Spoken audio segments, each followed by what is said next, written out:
Finally, at last, it seemed like PDP is ready to do the right thing. But out of all of the people that is summoned, that the disciplinary committee summoned, people like Anyanwu, Ortom, and others, they did not invite Wike. The disciplinary committee did not invite Wike. Are they trying to tell us that nobody submitted a petition against Wike? Is that what they're trying to tell us? After all of these back and forth goes and all of the feud that we've been seeing online, and on according to reports, is it that Wike is above the law or what? Because you would expect that Wike would even have the highest number of petitions that have been written. Anyway, before we delve right into the details of today's news, if this is your first time here, you have not subscribed to this channel, kindly click on the subscribe button down below. Also give this video a massive thumbs up. That way YouTube recommends this video to other YouTube viewers all around the world. Lastly, please leave your opinions in the comment section below as well. The National Disciplinary Committee of the People's Democratic Party, PDP, has summoned several high-profile members, including former Benue State Governor Samuel Ortom, Senator Samuel Anyanwu. According to a statement released by the committee's chairman, Tom Ikimi, the summoned members are required to appear before the committee on February 12, 2025, at the Legacy House in Maitama, Abuja. The committee said it has reviewed 5 petitions submitted so far and has decided to invite the affected persons to appear before it. The statement reads, "The National Disciplinary Committee of the People's Democratic Party met on Wednesday, 5th February 2025 at the Legacy House, Maitama, Abuja, in line with its mandate pursuant to Section 57, subsection 7 of the Constitution of the People's Democratic Party, as amended in 2017, relating to party discipline.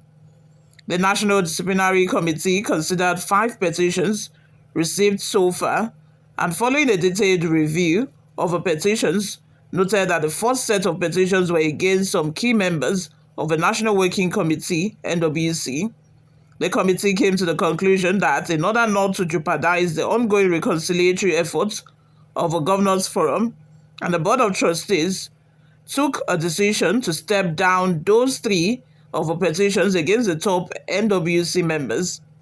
The second set of petitions, which were set down for inquiry, are those against former Governor of Benue State, His Excellency Dr. Samuel Ortom, and 10 others, and the petition against distinguished Senator Samuel Anyanwu. Accordingly, the National Disciplinary Committee resolved to invite the affected persons to appear before the committee on Wednesday, 12th February 2025 at the Legacy House, Maitama, Abuja. Those affected expected to attend are the petitioners and their witnesses on the one hand, and the affected party members and their witnesses on the other hand. The required notices have been issued out accordingly. Ikimi guaranteed that the National Disciplinary Committee is dedicated to maintaining discipline within the party and restating its integrity. It reads in part, the committee reiterates that the National Disciplinary Committee is a constitutionally established committee that is available to deal with matters brought before it fairly. Therefore, all those with genuine grievances against any member of a party should take advantage of this standing committee and follow due process in bringing up their complaints. The PDP has been grappling with internal conflicts since the 2023 presidential election, with some members accusing others of undermining the party's interest. Following that, the party's National Working Committee set up the Disciplinary Committee on August 21 to address these issues. The newest of the crisis is the leadership dispute with former National Youth Leader Sunday Udeh-Okoye and Senator Samuel Anyanwu, both claiming the position of National Secretary. Despite the endorsement of Udeh-Okoye by the Board of Trustees and the Governors Forum, the crisis persists due to the refusal of Anyanwu to relinquish power. You all, what are your thoughts? Let's have them in the comment section below. What do you all think of this? Before we go, guys, let's take a look at some of the reactions we got online. The first comment comes from Ofem Uket, says, capacity-oriented Minister Wike, the war veteran, battle-tested and victory general, Nyesom Wike, Masalda Mohammed says, why Wike, the most indisciplined party member, and the likes of Damagum, Ayofayoshe, Keazu, Sheyi Makinde, and former Enugu State governor, not mentioned and invited. That was the exact thing I said at the beginning of the video. Like, is it that nobody out of all of the people who have been arguing and, bantering with Wike and throwing balls, throwing jabs at him since this crisis started in 2023, is it that none of them wrote a petition against Wike? Or what exactly? Or is it that his own petition is among those that were stepped down but wasn't mentioned? Like, what's going on here? What's happening? Is it possible that nobody actually wrote a petition against Wike? And if it's true, like, why? Why? Because if you have any grievance against somebody, it is expected that you would want to write about it to the disciplinary committee, since a disciplinary committee has been set up, to settle these disputes. Timothy Oluwalade says, why are they afraid of Wike, who are the duo of Ortom and Anyanwu? Without Wike, their strength? As in, I don't get it. I just don't understand. Without Wike, there will be no Anyanwu. Without Wike, there will be no Ortom.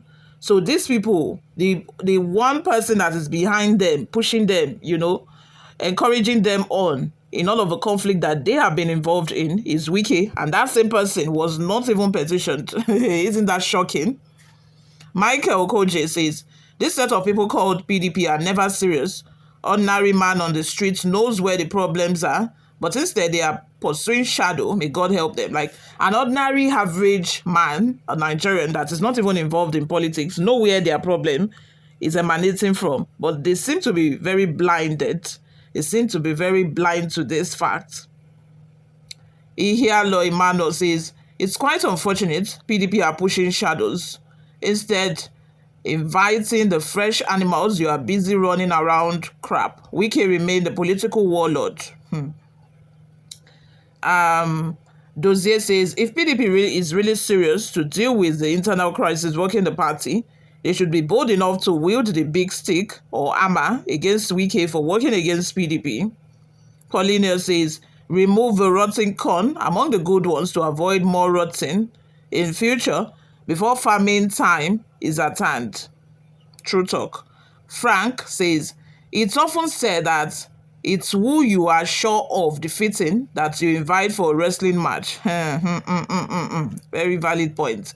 Maybe Wike has become untouchable, but truth is, until they are able to touch him, the internal crisis in PDP will not stop, and APC will be the beneficiary of a crisis. Of course, now, APC has a lot to gain. Didn't you hear that Apabio was making jest of PDP just yesterday when Nwoko's letter of defection was read at the floor of the plenary? He was making jest of him that at this point, it'd be like, say, we are going to inaugurate a committee at the level of the Senate to help you guys sort your differences and end the crisis in your political party. You all, let's have your thoughts and opinions in the comment section. Thank you very much for always listening and watching. I will see you all in my next video. Bye for now.